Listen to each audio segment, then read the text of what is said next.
Salut, eu sunt Vlad și în acest videoclip vă voi arăta ce mai mi-am cumpărat eu. Mi-am cumpărat astăzi, chiar am fost la Hornbach și mi-am luat niște pești. Mi-am luat niște Corydoras paleatus, 5 pești și Hemigramus roz, tot 5. Ei sunt, sau cum mai sunt numiți, neon roz. Și aici peștii mei, ce mai am în acvariu. Mai mi-am luat o plântuță, o Echinodorus. Da, tot din Hornbach, tot ce mi-am luat este din Hornbach. Căzut aici, o pun frumos, că după o plantez eu. Am căzut iară, n-am ce să-i fac. Mai mi-am luat 10 metri de furtuni, acesta să pot scoate apa din acvariu mult mai ușor, pot să o scot direct în chiuvetă acolo și pot să și pun apă direct de acolo. O să fie mai ușor decât cu asta. Eu scoteam și aspiram cu asta și dacă îi scoateți acest capăt puteți să și scoateți apă cu el. Și acest burete de șterg geamurile. Ăsta este de la JBL, buretele. Era pentru terarii, dar am întrebat și este bun și pentru acvarii.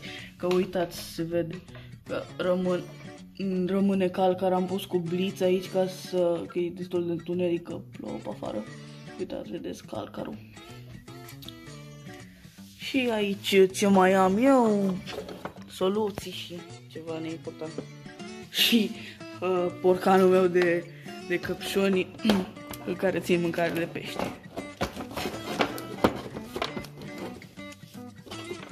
Ok, să iau minciogul, că nu vreau să le pun apa din pungă și o să-i vărs aici în găleată și o să iau pe rând pe fiecare.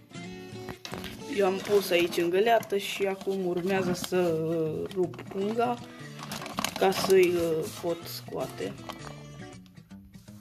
După cum puteți vedea, am pus în această găleată. I-am scos din pungă, am verificat, o să nu mai fie vreun peștișor rămas pe ea. Să încerc să iau un Corydoras. De ce nu pot? Haideți, băi! Nu pot să iau. Acum o să-i pun cu minciogul pe rând în acvariu. Haideți că am reușit să scot un Corydoras, dar a căzut din nou acolo, că am scos cu minciogul. Ei se sperie foarte mult și de-aia e greu să-i prinzi. Ok, acum o să încerc să-i... Stați așa că nu știu cum să țin telefonul ca să pot să vă arăt. Nu știu, așa. Pot să vă arăt cum îi pun eu aici în acvariu mare.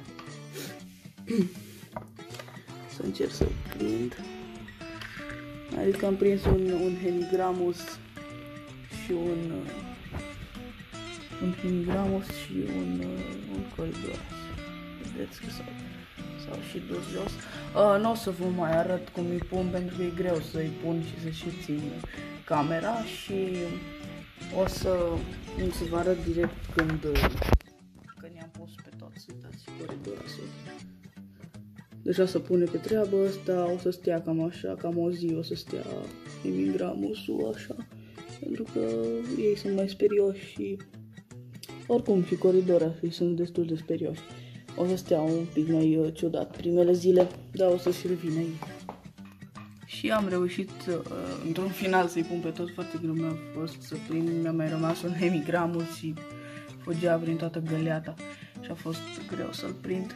Uitați, acolo e un Hemigramus, aici sunt 2 Corydoras și un Hemigramus, aici așa.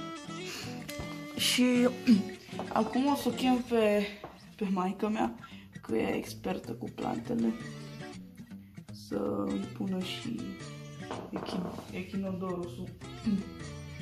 Și Le-am mai fiert aici la Coridora, știu că le place foarte mult castravetele fiert și o să le pun acum niște castravete. Am fiert acum ibric și să pun cu această furculiță, le pun castravetele. Ok, am pus și castravetele, acela numai ce a căzut. O să-l las, nu știu, câteva zile, vreo 2-3, până îl mâncă. Adică, de fapt, mâine vineri și o să le schimb apa și atunci o să-l scot. Sper să mănânce până atunci din el. Oricum, deja s-au pus pe treabă Coridora și... Uitați acolo.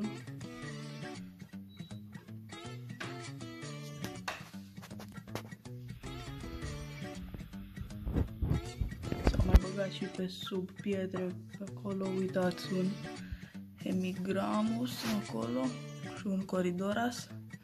Se strălucesc copii. Și acum o să o chem pe mama să punem planta, pentru să pun undeva pe la filtru ca să-l mai maschez, pentru că destul de mare această plantă. Oricum e nouă, că numai ce le-a venit și lor atunci marfa și se vede pe ea că e sănătoasă așa. Da, copodile. O să șterg eu. Uitați și acest gupi. Frumos, ăsta tot de la Hornbach. Și acum chem pe mama să punem planta.